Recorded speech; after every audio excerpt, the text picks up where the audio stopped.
गोटे स्त्री स्वामी को पाइबा पाई निजको भूलीगला। गोटे स्त्री ता स्वामी को पाइबा पाई ता परिचय भूलिला। स्वामी को पाइबा पाई ता घर लोकों को छाड़िला।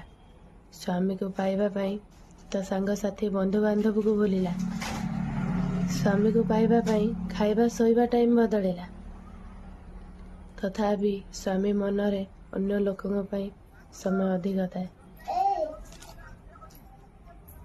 तथापि स्वामी शेषरे कहे तू मो पाई करिछु कौन। एते सबू करि सारला परे स्वामी कहे तू मो पाई करिछु कौन। जीवन रे जीवन तू देह छाड़ी जाना, हाँ देह छाड़ी जाना।